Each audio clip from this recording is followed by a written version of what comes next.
Hello, hello, guys. How are you? I'm going to let everybody hop on. Hopefully you're having a good day, and we're going to get started. All right, I got my notes in front of me. I know you guys are excited about this topic. It's one of my favorite topics. I like writing goals a lot. So I'll let you guys hop on, and make sure you guys say hello. Make sure you post a 1 below if you haven't caught me live at all, or it's your first through maybe third time. I always say that, third time. So fourth time, you're an oldie but goodie. So post a 2 below if you're an oldie but goodie. So 1 below if it's your first through third time, and a 2 below if you're an oldie but goodie, okay? So we're gonna get started in just a few minutes. If you want to click notifications above and share, I will give you a shout out, but notifications is specific to you not missing me live or you knowing that I went live and you catching me later. So we're going to get started in just a few minutes. Hi, Kim. Hi, Cynthia. You're not a 1. Hey, Renee. How are you? Hi, Jessie and Jan. I'm good. I'm good. I hate to have missed your lives. It's been busy with doctors. Okay. How's the little man? How's he doing? Hi, Renee. All right. So make sure you guys share. Hi, Michelle. And make sure that you let me know that you shared so I can give you a shout out. And don't forget, if you're new, first through third time, I'm telling you, after your third time, I will catch you. I will. All right. So you are a 2.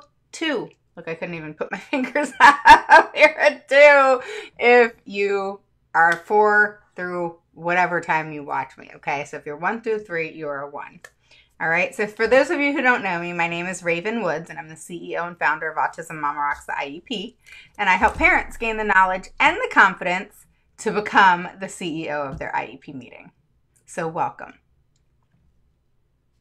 Oh no, what's he having surgery in? So we're going to start off, I've been going through IDEA. I think it's really important to kind of go through it every once in a while and just kind of brush up. And I wanted to share many different things with you. So if you've seen me go live and talk about goals specifically, which there's a video out there where I go to town on goals and SMART goals, this one's not going to be so much like that. It's going to be about goals and short-term objectives, but it's not going to be my in-depth, okay, this is exactly how you write a goal, okay? That was a totally separate conversation, and we will do that again, okay? Yeah, you'll have to PM me. Let me know what's going on. Hi, Linda. Okay, so hi, Nicole.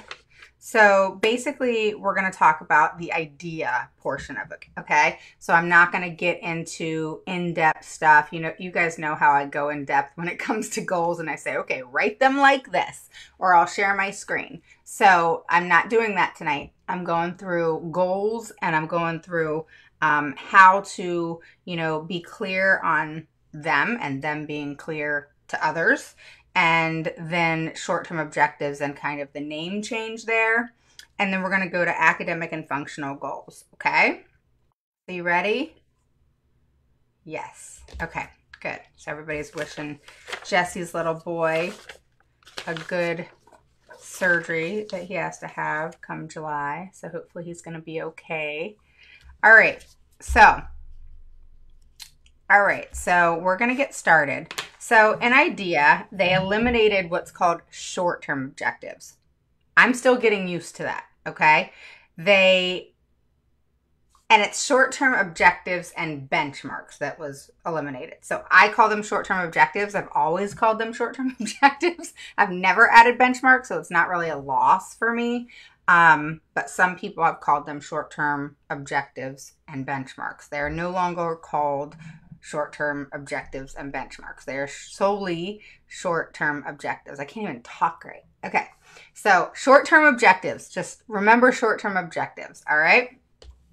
So, and they're specific to students with disabilities, all right? Short-term objectives do not actually have to be in your child's IEP unless, okay? And this is a law in IDEA and with Congress and across the board, okay, in every state. You know, I know there's, you know, kind of a stipulation in different things in different states, but it's in every state that if your child is on the alternative graduation plan, that they have to have short-term objectives, okay? So that's really important to understand, and some teachers will not put them in, or they just do annual goals, or maybe they'll just do one short-term objective when there should be at least two. So just pay attention to them, and there's a way in which to write them. I always write mine where I have my annual goal at the top, which is typically how it goes. And then right after that, I have the first short-term objective. So that's the one closest to when school starts. So I usually make that one November. So it would be November 2020, right? And then the next one I make February. So that would be February 2021 for this year. And then the annual being May 2021. Okay, so then your May is your annual goal, which goes at the top. And then the first short-term objective goes right underneath, and that's the one that is due in November. And then the one that is due in February is the following. Okay, so I'll just give you an example. Let me pull a goal up for you to go through and kind of show you, which I have to write goals tonight anyway. So I'll just pull that up for you, and I'll actually start writing them while you guys are on live with me. I'll actually get both done. But I can't show you my screen, but I'm just going to walk you through it. And if you need me to kind of put it in the comment section, I can definitely do that. All right. All right. So I'm pulling it up. I don't like showing IEPs until I mark out names. So that's important. Pulling it up, guys. Hang on. Okay. So when I go through an IEP, all right, so I don't know how you guys do it, or if you go through your IEPs at all, or if you're familiar with doing that. But I always have mine in like a Google Drive, and then I go through it in Google Drive, and I'll click the plus sign and I'll highlight the area that I want to make an edit to, or I put the edit in there. All right. I'll give you an example of a goal. Pulling it up. That I think that a lot of people have. And it's important to understand too that when you write goals, you really have to think them through. All right. I don't typically take all the goals that the school wants you to have.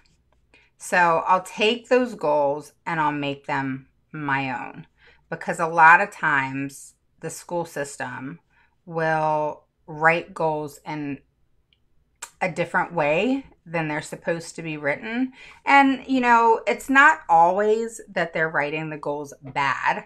It's more that they're writing the goals in a way that is very hard for people to understand. Does that make sense? So it's important to make sure that whatever goals your child has, it makes sense, okay? And the goals flow. They should flow, all right? And it's important, too, to make sure that your BIP goals are also in the IEP. They should always be in the IEP, all right? So one goal that's important, I'm pulling it up. Sorry, it's taken longer than I thought, guys. Okay, here we go, finally. We are there. All right. So, and I'm not going to use the child's name. It is coming. This child's IEP is 41 pages.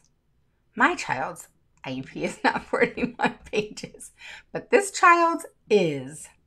All right.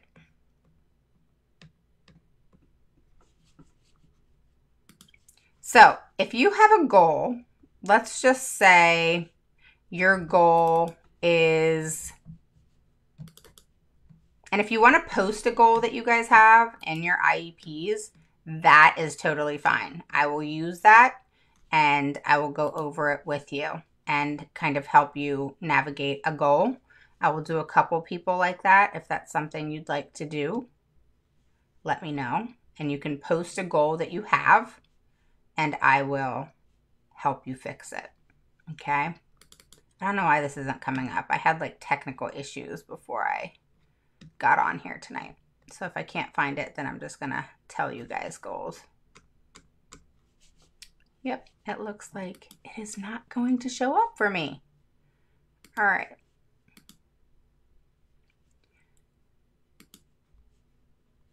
Okay. So basically, here's a goal for you guys. I have it all up now.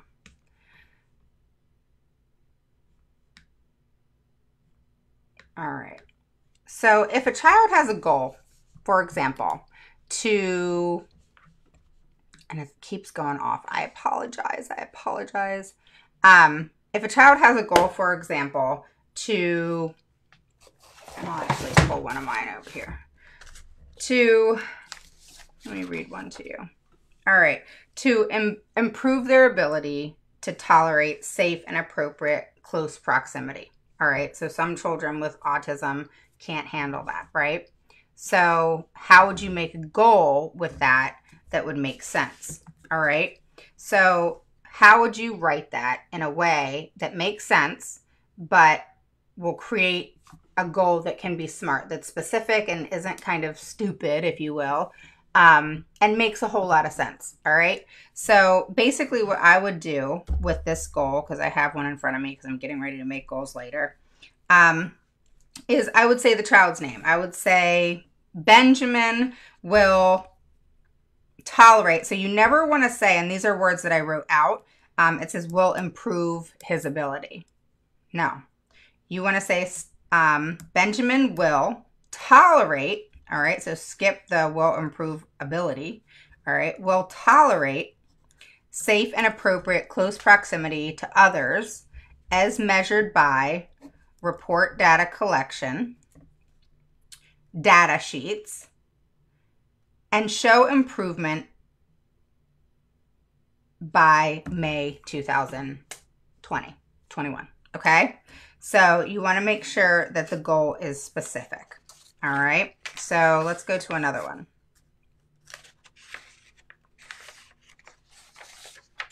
All right. So this one says, given a model of visual supports, the child will log on, type, and send an email to an appropriate recipient in 9 out of 10 trials as measured by report data collection. All right. So that's a good goal. That's about typing. It's very specific. All right. So another one would be the child will produce TH in all word positions during spontaneous conversational exchanges in 9 out of 10 trials as measured by report data collection. Okay. Does that make sense? So a short-term objective would be by November 2020, the child will produce TH in all word positions during spontaneous conversational exchanges in the speech room, wherever you want to say, in 7 out of 10 trials or 6 out of 10 trials. All right, so you want to lessen it for that first goal. And then you want to make it higher. So if it's 6, then maybe it'll be 8 for the February. And then if you want to do 10 out of 10, you can. So you just want to kind of make it to where there's increments. All right. So it could be 5 out of 10, 7 out of 10, 9 out of 10. You know what I mean? So you want to make them to where there's a build. All right. And then if they accomplish that goal, then you add more. All right. So we'll go through one more and then I'll go through my notes. All right. So given a written schedule, Tyler will read a clock and a timer and will alert staff when it is time to go to his next appointment, e.g. in parentheses, speech, lunch, reading, etc. Okay? In 9 out of 10 trials, all right, or greater, as measured by report data collection. All right. So does that make sense? So you just want to, I always do 9 out of 10. Always. I don't know. That's just my thing. All right. I don't like when goals say 3 out of 4 or 6 out of 10, or it just doesn't make sense to me why I would say that. All right. So you want to make sure that you go through your goals and you pick and choose the things that it says. The word produce is a really good word to use. Improve, I do not like at all. All right. So let's move on. All right. So section 1414. So those of you who I'm going to be emailing later who get my free top 5 laws because you bought the mini course yesterday, and we're going to talk about the mini course in just a few minutes. This is an important section, 1414 and 1415, all right, of IDEA. And Congress was specific on teachers eliminating the short-term objective benchmarks, all right? And they made teachers' jobs a little bit more difficult in the sense of, you know, annual goals having to be far more comprehensive, and it's specific in IDEA and how to write an appropriate IEP and IEP goals. And what's unfortunate is a lot of times on the DOE website, it says all this, but it doesn't specify how. So that's something that I know I'm working on, but you should work on with your state as far as addressing, well, what does this mean? You say specific, you say measurable, but what does that look like? And if it's not right, then what do we do to change it? So you have to make sure that you're going to want to change it and that you're going to, you know, really work at helping them make it more visual to what that's going to be so that it's clear across the board. All right. So one of the things that Pete Wright has said, and this is kind of funny, and I'm going to read this. He says, the problem is reminiscent, and this is having to do with short-term objectives. It's like a game of whack-a-mole. Have you guys ever played that? Where one knocks one mole down only to have another mole appear in a different location. And that's kind of what it means and what happened with getting rid of short-term objectives and benchmarks and throwing in short-term objectives. So it was a little bit tedious, but that's what they did. So eliminating short-term objectives creates as many problems for educators as it does us parents, all right? And the reason for that is it just confuses goals. But at the same time, I like that they're broken down a little bit and you're able to build off them. So hopefully that makes sense. When written correctly, short-term goals and objectives provide teachers really with that roadmap, if you will, to have a clear understanding of what that child needs to learn and what they need to do to get them there. All right. So that's important. All right, so moving on to academic and functional goals. All right, so short-term objectives and benchmarks being eliminated, IDEA basically said that measurable goals need to go in place. Your SMART goals, okay, which is the specific, your measurable, your actionable. If you don't have measurable goals, they can't be actionable, they can't be realistic. All right. So it's specific, measurable, actionable, realistic, and time limited. And if measurable is gone, nothing happens. So sure, you can have a time limit to it, but typically if there's no measurement, it's not specific enough. And if there's no measurement, it's definitely not realistic or actionable. It's just not. All right. So that measurement part of it is so important. So measurable annual goals, including academic and functional goals, is very much talked about in section 1414 of IDEA. And, you know, like many of you know who have gotten my top 5 laws, which I go through each of the top 5 laws that are very important for you to know. And I go into detail as to what they mean and how you can kind of flip it and make it about your child, because it's all this jargon of legal language that you can read and you can maybe even understand it. I didn't at first, but you can maybe understand it. But if you don't know how to take it and flip it in a way to make it about your child and what's going on with your child, and then being able to present it in the right way, then all you're doing is reading a bunch of legal language. So you want to be able to understand it in full so that you can then persuade others that what you're saying is accurate, is appropriate, and is needed for your child. Okay? So, for example, the IEP must specifically identify all the child's needs. Okay? How the school will meet those needs and how the school will measure the child's progress objectively. Remember, I talk about objective data and subjective data. All right. So subjective data is our feeling, our gut that is 99% right. But guess what? It's going to get us nowhere unless the school does trust you and your gut instinct and you've been right many times. And then maybe, you know, they're going to start accepting that maybe. I know that has happened many times with my situations because I know my child. And many times I was right. If I said, I got to get her out of that classroom, you know, it's a safety concern, this isn't working. And then what happened? She got hurt. And then they knew I was right. And I was very livid at the fact that I already told them, I see this happening. And then what happened? It did. So as those things happen, they will start to have a little bit more faith in the things that you say and maybe take action on them. But that doesn't always happen.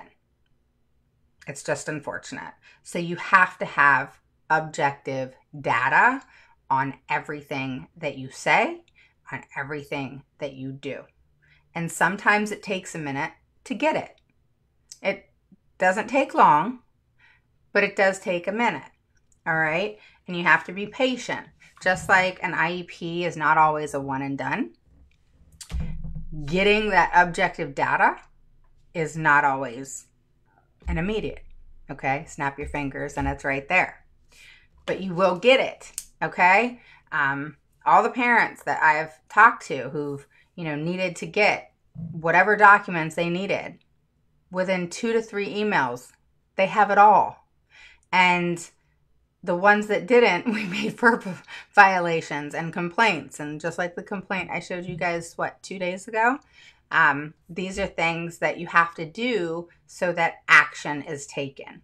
If the school wants to ignore your requests and your rights, then you have to take action to hold them accountable.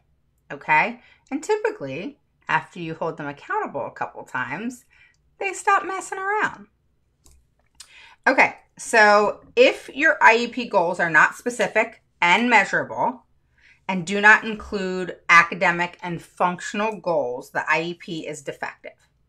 All right, so I've seen a lot of defective IEPs and open to challenge that it denies the child faith.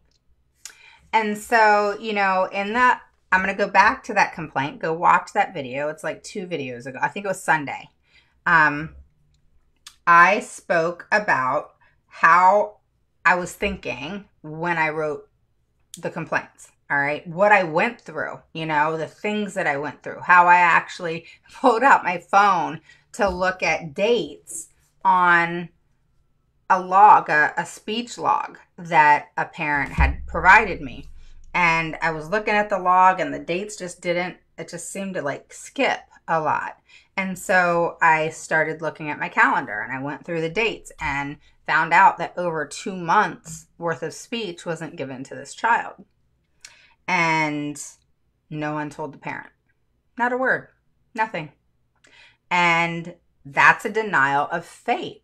It's also an OCR issue because they're denying a child a service that they owe them, that they are required to give them. Okay? So hold them accountable. So you must be vigilant about this. I want you to be vigilant about this. And the reason I want you to be vigilant about holding the schools accountable and making sure your goals are specific and measurable, because if they're not specific and measurable, the others, the ART means nothing. All right. So specific and measurable has to happen before action and being realistic, and time limits are put on the goals. Okay. So you have to focus with the SM. All right. And an issue, and I kind of find it a danger, is when your IEP team proposes annual goals that aren't specific and measurable, and they don't meet the academic and functional goals of your child and the needs specifically of your child, and they don't describe how the child will progress, is scary. It puts you in the danger zone of no progress. The school's more than likely not going to communicate with you. I mean, I'm just going off of what everybody tells me.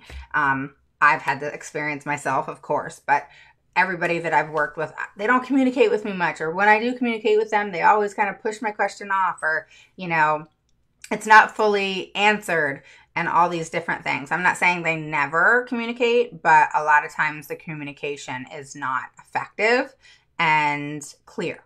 And it's important to be clear when it comes to goals, which is why tonight I'm going to be writing goals for an IEP meeting I have at 8 a.m. in the morning with a parent, because the school needs to have those goals in front of them as I go through the IEP page by page.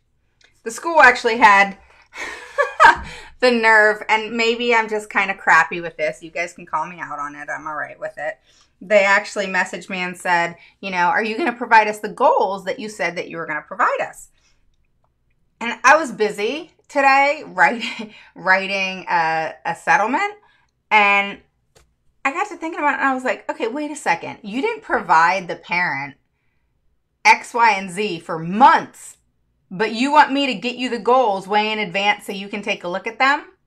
No, I will get them to you whenever I want tonight. And I didn't say that. I just didn't say anything.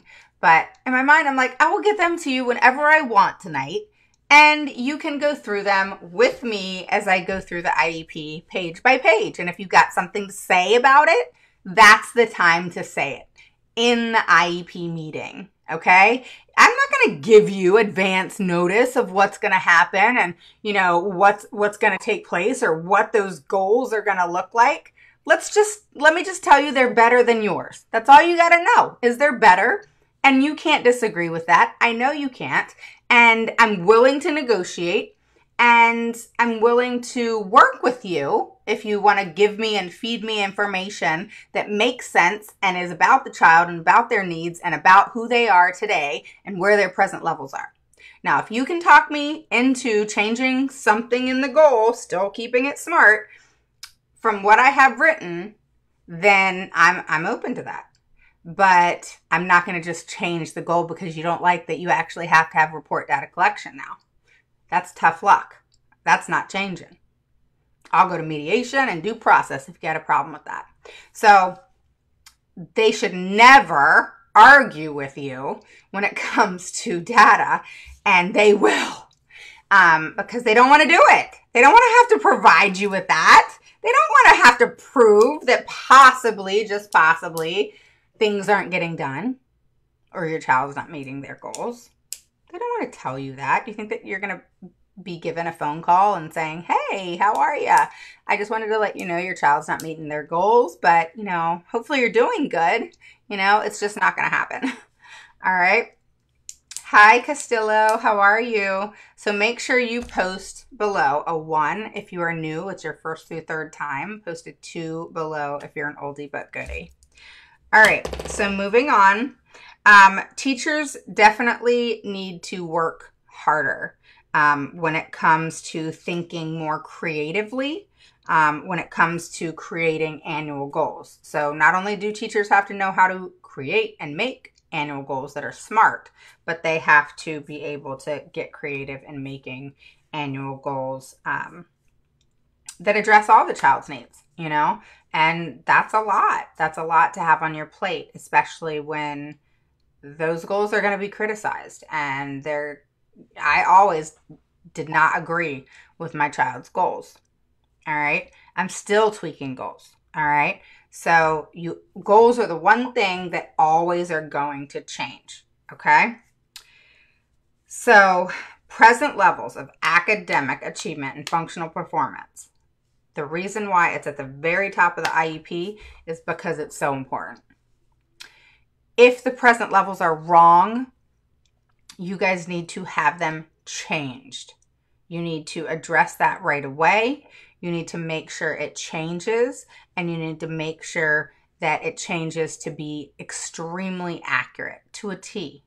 Because if it's not, then the goals that are made or should be made, the schools should be making goals based off the present levels. Of course, you build off that, but most goals are made and created from the present levels.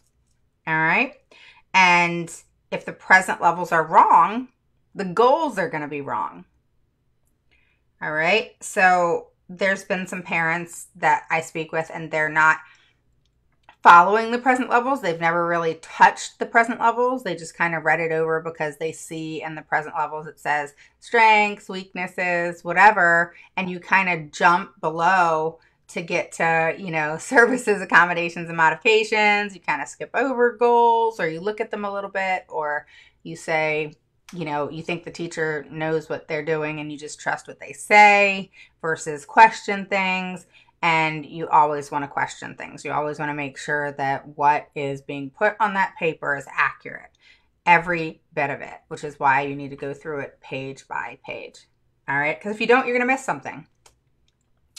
So make sure that the present levels of academic achievement and functional performance is 100% on target. All right?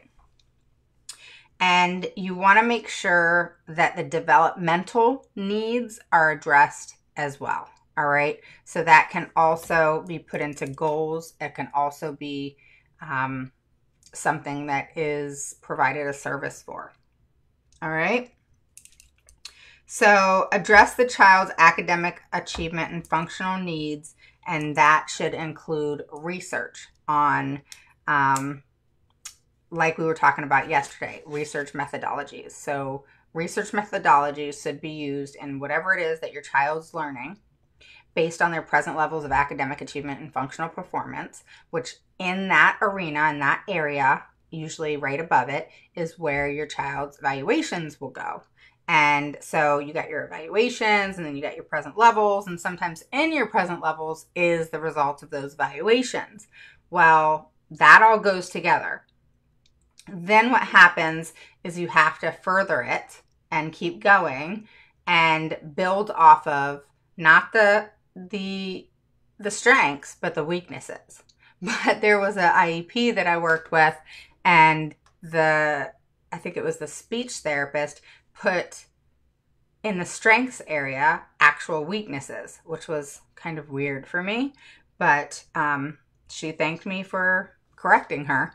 But bottom line, you want to make sure you read all of the present levels. It's PLAAFP, P-L-A-A-F-P. So present levels of academic achievement and functional performance.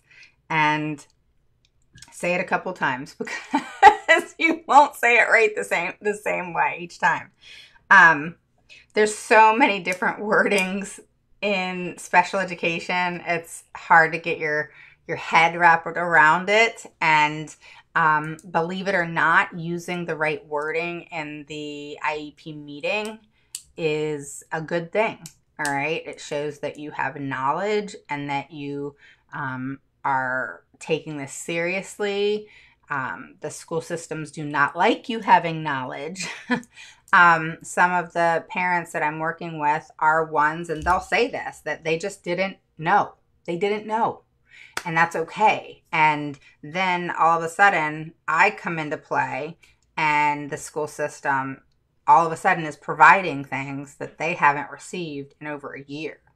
And that shouldn't be happening. I'm no miracle worker. Why is it that they're providing it when I ask for it versus the parent? The parent's more important than me. So something about that just is twisted, don't you think? And that needs to change. It shouldn't be where somebody that comes into play that won't put up with their BS and all of a sudden they hop to it.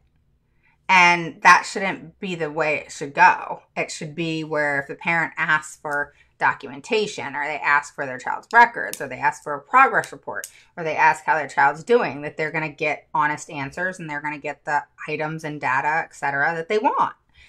And that's important. So you need to make sure that that is happening. I don't know if Nicole is still on here. If you are, if you want to post something below, just so I know that you're on here. You know, I have heard some kudos about her. She has taken my course, my large course, and, you know, I have been told that she's mirroring in the IEP meeting, which is awesome, and questioning everything. And do you know that's one of the top things I teach you in my course is to ask questions from a question, answer questions with a question. The more you ask questions, the more you're going to learn. All right.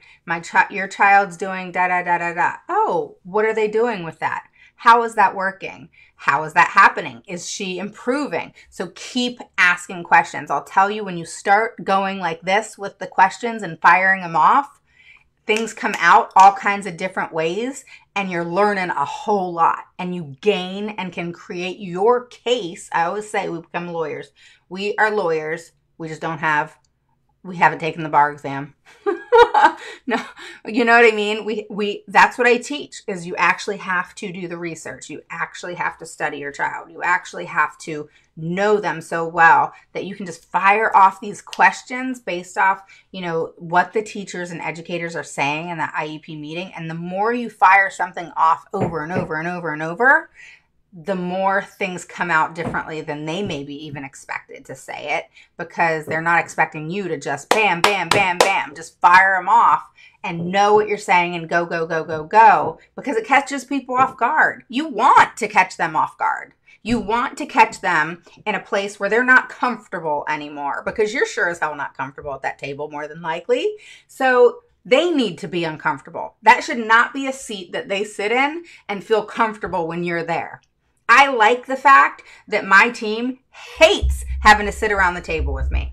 I don't like the fact that they don't like me, so to speak, because I advocate for my child. I think that's sad, because outside of an IEP meeting, I'm a pretty cool chick, right? So my thing is they want to hate on you for becoming an advocate. That's not my problem, okay? But you want to create that aura of that question after question after question as quickly as possible, so that they have to answer it and you get a clear answer. And it's not something that they are, Skylar, Michelle, she's going crazy in her room. Skylar, come here. Come here. She just finished working out and she's going crazy. She's getting ready to get in the shower. So she's jumping on her bed. I hear her. She's banging the wall. So yeah. So basically and you know, like, I struggle with this, y'all, because it's like, I'm not mean, you know, and I'm not wanting to make people uncomfortable, but I also don't have the tolerance anymore.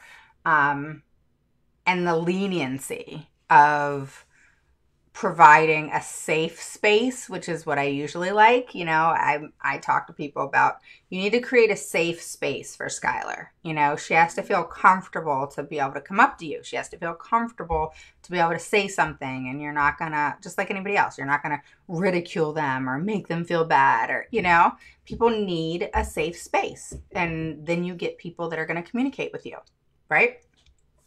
So I create that for my clients so that we have this open dialogue and communication, and it's private, right? But in the IEP meeting, that all changes because there's not that open dialogue. If they did, then there wouldn't be the frustration. And if there was this open dialogue of, here's the information that you need, here's everything that is going on. If hiccups happen, if issues happen, if something's not working, they immediately change it. We'd be living in a perfect world in the special education arena. But that's just not how it is. And that's why things have got to change. So the more you know how to write SMART goals, the more how you know how, and that's one thing when I go through an IEP makeover, I specifically teach a parent how to look at those present levels. So even though I'm doing the IEP makeover, I'm teaching the parent at the same time. Looking at those present levels. Look what I'm highlighting. This is why. Okay? And I'm creating goals. Then they're watching me make goals off of the things I'm highlighting in the present levels. All right? So I'm taking, and the first thing I ask the parent is, are these right? Is this accurate? Because I don't know, you know? So are these present levels accurate? Are they right? Okay? Skylar, mom's going to take your phone. So basically, you have to know, hands down, that your child's present levels are accurate. If not, that's the first thing we got to do, is we got to email that team. The present levels are not accurate. They need to be addressed immediately. Come here, Sky. Mom, can you watch movies? In a second. You need to go get in. All right. And you can change your present levels. All right? So that can actually become a legal thing if they're not willing to address that, because it's very important. Very important. All right? Because you can't do anything without knowing where a child's present level of academic achievement and functional performance is. And that's also, and goes together with the evaluations. You put those two together and you have where the child is right now. And then you can build off that in everything that you do. All right? And make sure that in your progress reports that you know that progress is happening.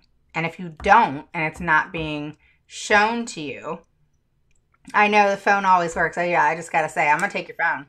No, I won't do it again. I won't do it again. I'm sorry. That's what she does. And I'll give her one try. And then if she does it again, then I take it. So, and she knows. When you do a IEP makeover, do you offer something for us parents to use when going over on our own? I create a Google Drive, and so when I go through everything with you, you have access to everything. So anything that I've edited, anything that I've done, you have access to it all. Okay, so they're yours. And then if there's a lot of goals, then I'll take the goals and I'll put them into a Word document for you. So you have it all. And so you get everything in one swoop. So you're there, you're watching me do it, and then you get the copies of everything that you'll have access to in the Google Drive that's shared, and you'll be able to have access to that. Anna just recently did her IEP makeover, so she can tell you all about it as well. But yeah, so if you have any more questions though, Renee, let me know. Okay. So that is it, guys. I just want you to be vigilant.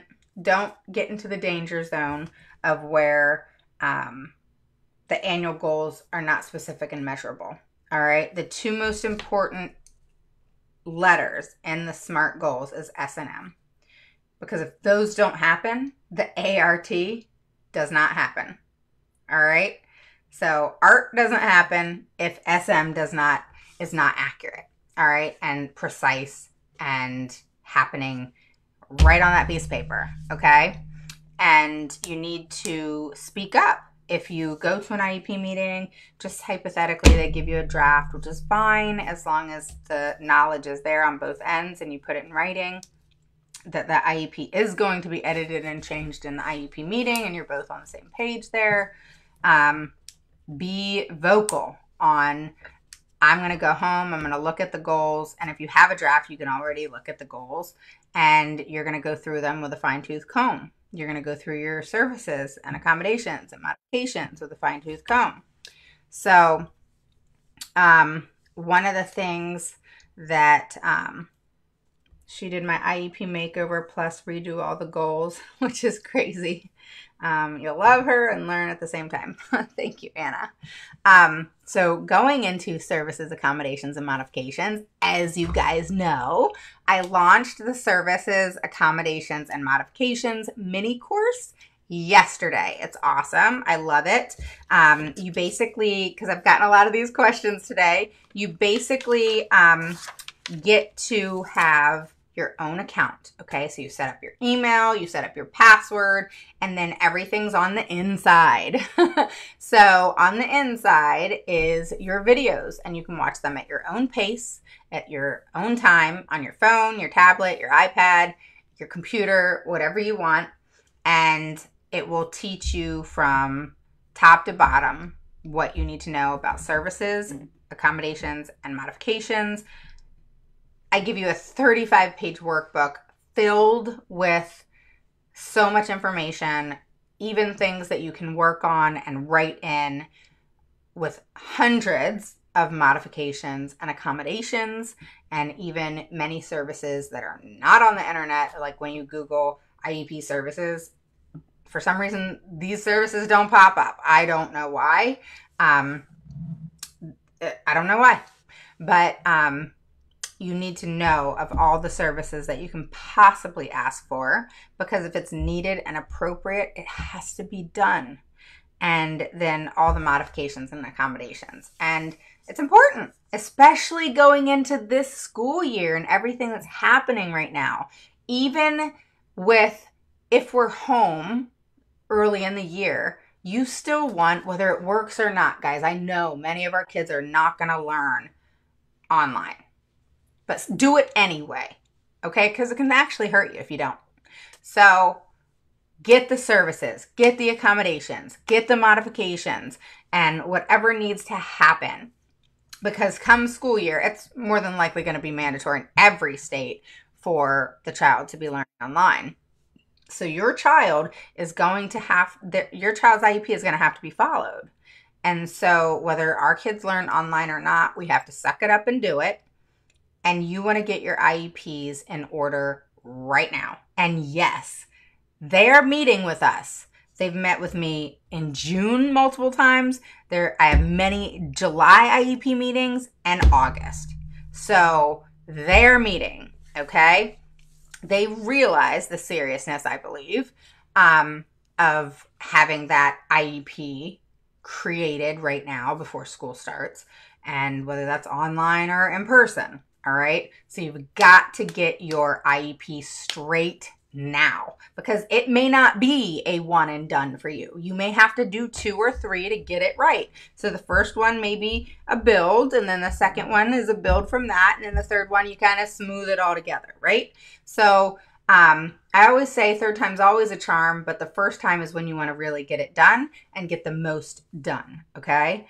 And you want to make sure that you can live with what it says and that it's 100% accurate.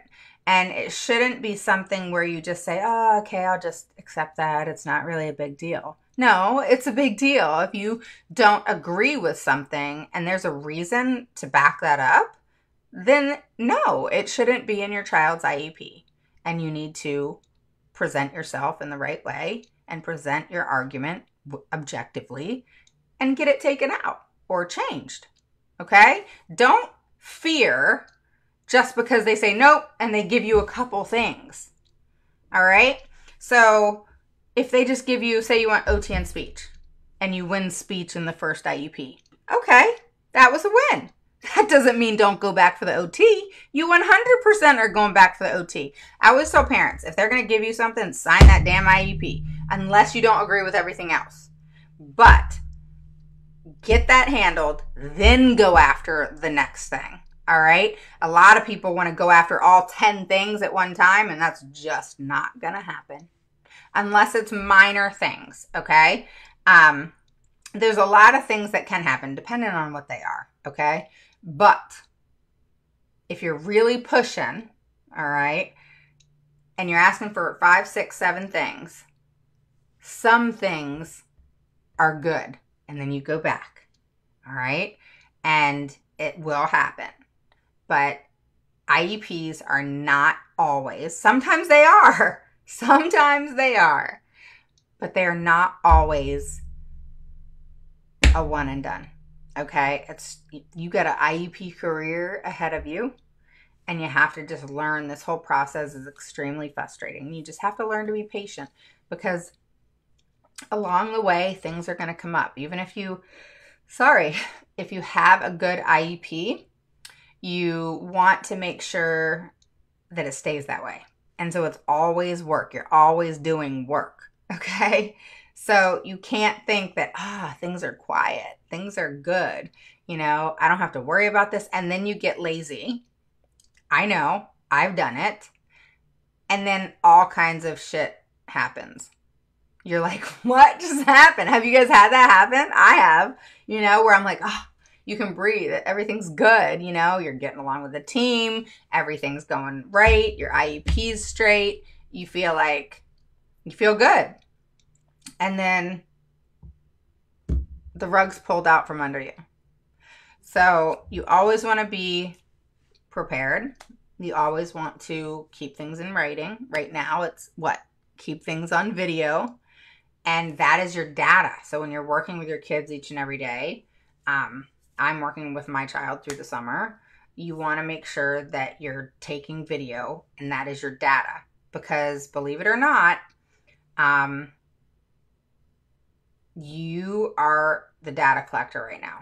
And what you collect is going to be a determinant on if your child receives compensatory services.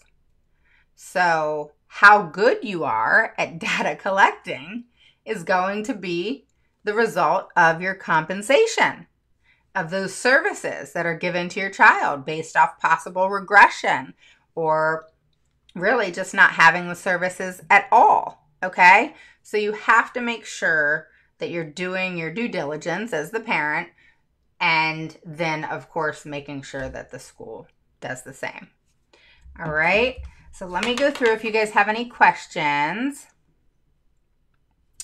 All right, so we have that. So Jessie was talking about her son, so let's wish her and her son luck. He has to have surgery. So I wish you all the luck in the world, and I hope he is going to be fine and everything works out. Linda says, so when the school programs say things like criteria, 80% method data collection for goals, would you always change to 8 out of, I would say 8 out of 10 trials, or 9 out of 10 trials. I like 9 out of 10 trials, yes. You can even say 9 out of 10 trials at 90%. I mean, it's the same thing.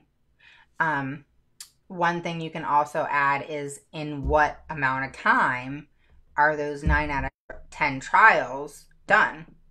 You know what I mean? So are those 9 out of 10 trials done in a week? Are they done in 10 days, 30 days? What? And don't forget, too, that you want to have maintenance goals, okay? So who knows what maintenance goals are? Anybody?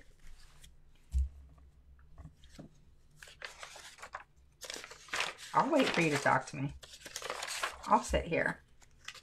I may put my head down on the desk because I am tired. I've been doing settlement today, so I'm exhausted. So who knows what maintenance goals are?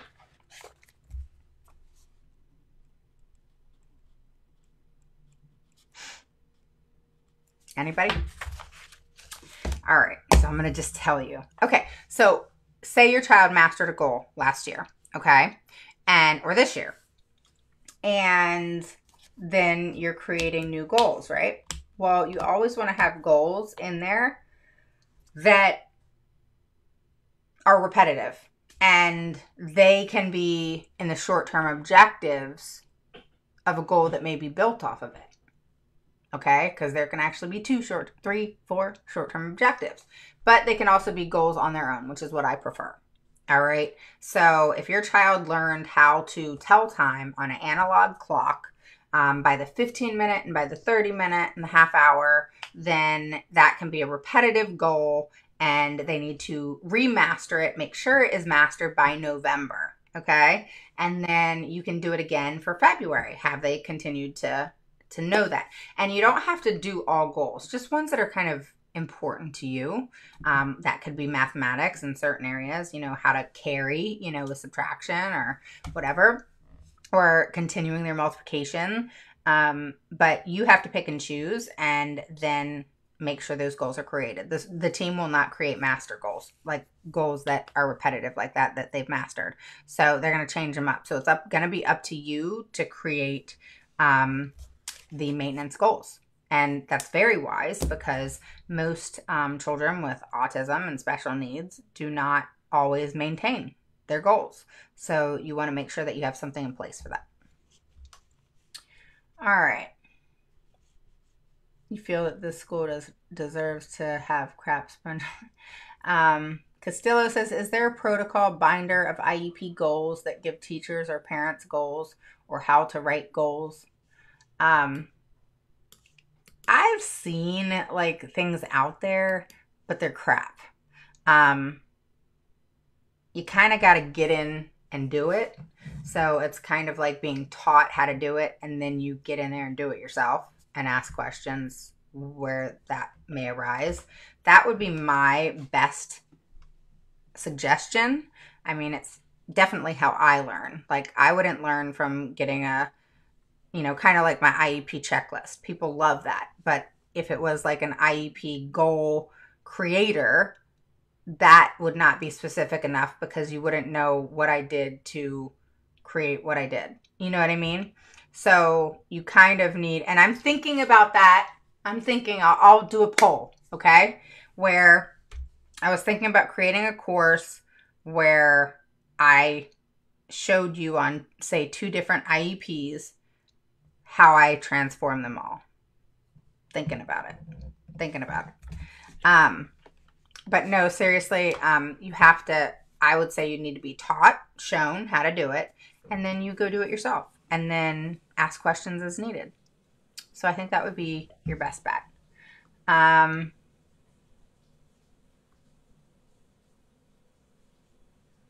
So yeah, Renee. So hopefully that answered y'all's question. Jan says, I find most school teams don't like that parents, yeah, they don't. They don't like parents that advocate. We get on their nerves. Yeah, no, they don't like us. We're a pain in their butt. When you are doing an IEP makeover, do you offer some things for parents to use when you're going over? I answered that, hopefully. Let me know if I didn't. They only get one chance, Castillo. Yeah. Yeah. Can most of the accommodations and modifications usable? And yeah, absolutely. 100%. So Cynthia, yeah, that's 100%. Anna says, this mini course, it's amazing. Oh, you like it? You got it? I already watched twice the first video. Thank you for this. I feel that I'm learning for real this time. I'm so glad.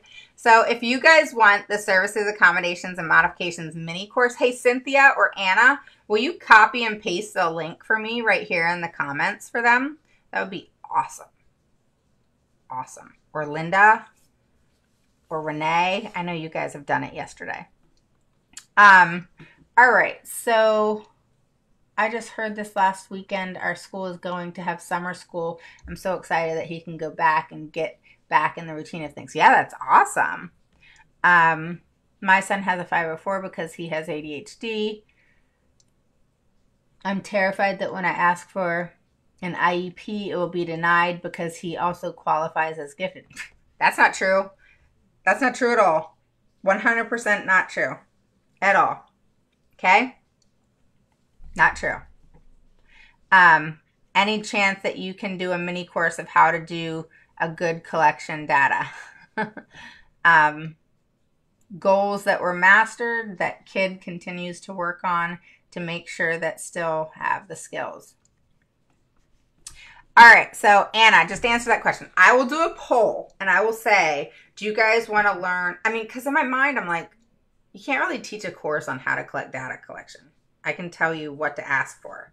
So in my mind, it would make more sense for me to go over 2 different IEPs, show you how I go through it page by page, how I create goals, right? And then explain to you in that course how you then go about collecting the data that is stated in the goals. How about that? Sound good? But I'm not doing it till the fall. I need a break, okay? Plus, I'm getting ready to do due process with a client. Can I send you my daughter's IEP? Why don't you PM me and we'll set up a call first, okay? And that's to Logie. Nadia says goals that were mastered that kid continues to work on to make sure they still have the skill. Yes, so they're called maintenance goals, and any goals that you feel like your child's going to maybe lose, you want to create maintenance goals for them so that they're keeping up, okay? All right. Please do it. Yeah, I'll do a course on that. I was already thinking about that. Thank you so much, Anna. So Anna just posted the link to the mini course. So if you want the mini course, grab it. It is in the comment section. Again, if you're just hopping on, post a 1 below if you're new, a 2 below if you're an oldie but goodie. New is first through third time, okay? And I will apologize in advance. I am exhausted. I was dealing with a settlement.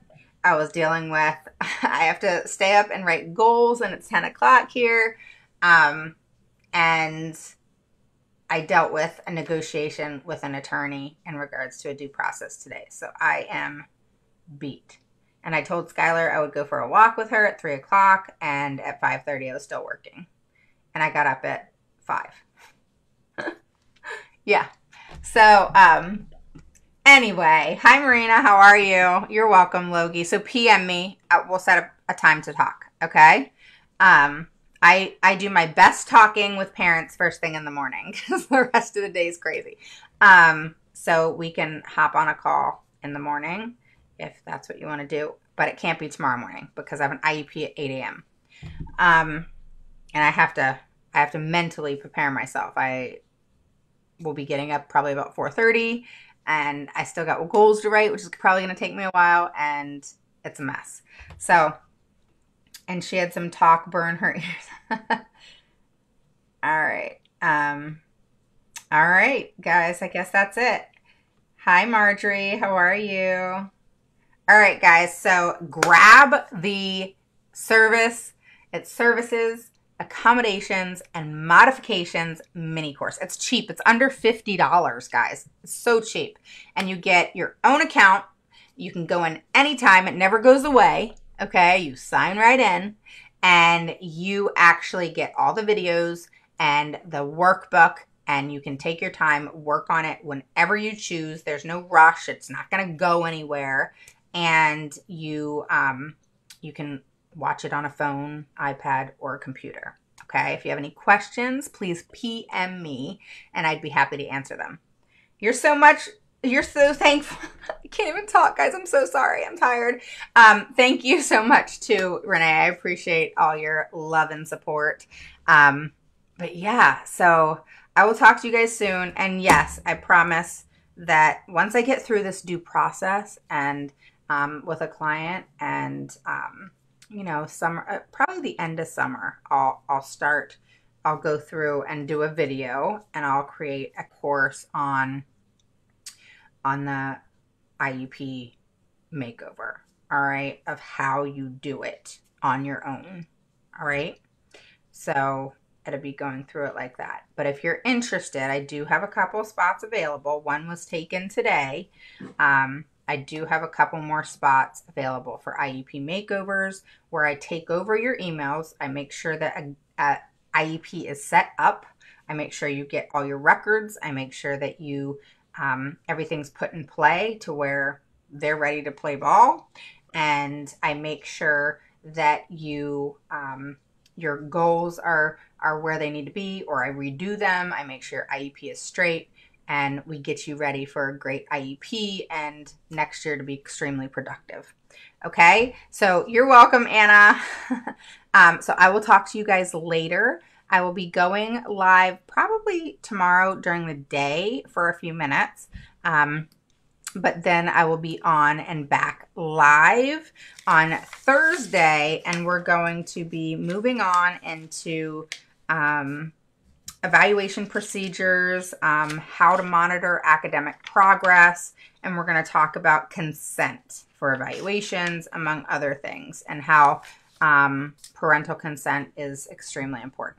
Okay, so we're going to talk about that on Thursday. Tomorrow I'm going to hop on for just a little bit, and I hope to see you guys tomorrow as well. And again, PM me if you guys have any questions, really, any questions. I'll talk to you guys soon. Bye-bye.